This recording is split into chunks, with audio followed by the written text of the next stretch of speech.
আসসালামু আলাইকুম রহমতুল্লাহি ওয়া বারাকাতুহু। আজকে আবারও নিয়ে আসলাম একটি নতুন বক্সে। অনেকেই মনে করেন যে যেকোনো মৌমাছির বক্সেই মৌমাছি দিয়ে দিলেই মধু হয়ে যাবে।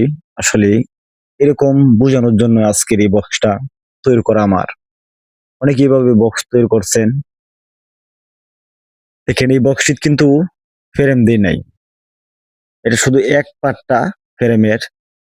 এটা দিয়ে আমি বক্সটা শুরু করেছিলাম আপনাদেরকে বোঝানোর জন্য, দেখানোর জন্য যেভাবে করলে মধুর সংখ্যাটা কিরকম হয়। এরকম চিন্তা ভাবনা যারা করছেন অবশ্যই আপনাদেরকে বলবো যে এরকম চিন্তা ভাবনা করেন না, কারণ এই বক্সটা মধু হবে না। দেখেন ফিতাটা কিন্তু বিশাল একটি ফিতা,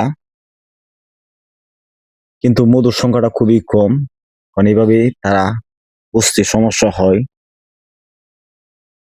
মৌমাছি কিন্তু এমন একটা প্রাণী যেটা মানুষের থেকে অনেক এগিয়ে।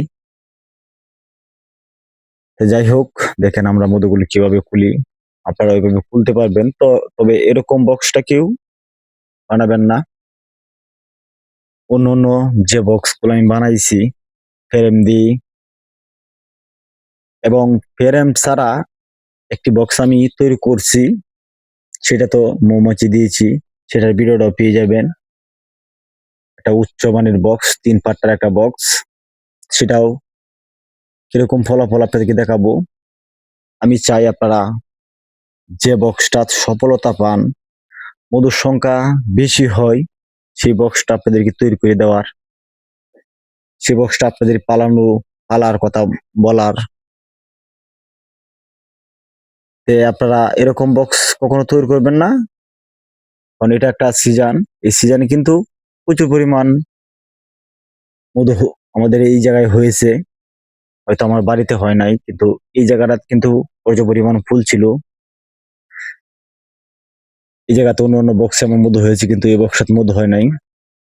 সেই ভিডিওগুলো আপনারা দেখতে পারবেন যে অন্য বক্সে কিভাবে মধু হয়েছে, কিন্তু এটা কেন হয় নাই। এটার মধ্যে হয়তো হাফ কেজি মধু আমি পাবো না। একটা বক্স থেকে হাফ কেজি মধু আপনি মধু না পাই, তাহলে এই বক্সটার গুণাগুণ কি? এই বক্সের কোনো গুণাগুণ হয় না। আপনাদেরকে আমি যত বক্স এ পর্যন্ত তৈরি করে দেখাইছি, সবটি বক্সে আমি সফলতা পেয়েছি। কিন্তু এই বক্সটা আমি কেন তৈরি করছি, অনেকে আমাকে এভাবে বলছেন যেভাবে হয় কিনা, সেজন্য দেখানোর জন্য। এবং এরকম বক্স আমি কিন্তু অনেক ভিডিওতে দেখছি এরকম বক্স তৈরি করতে, তারা কিরকম সফলতা পাইছে আমি জানি না।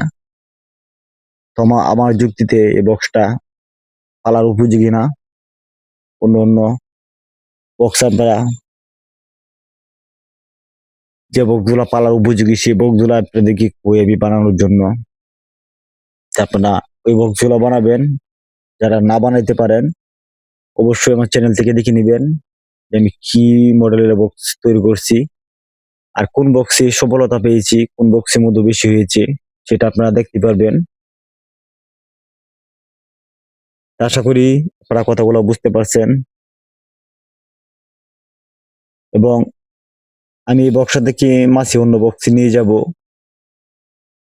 কিন্তু যেহেতু এখন মোটামুটি আমার অন্য অন্য বক্স মধুগুলার বাকি রয়েছে, সেই কাজগুলা করে নিয়ে যাব। সে বলেই আজকের পর্যন্ত বিদায় নিলাম। আসসালামু আলাইকুম।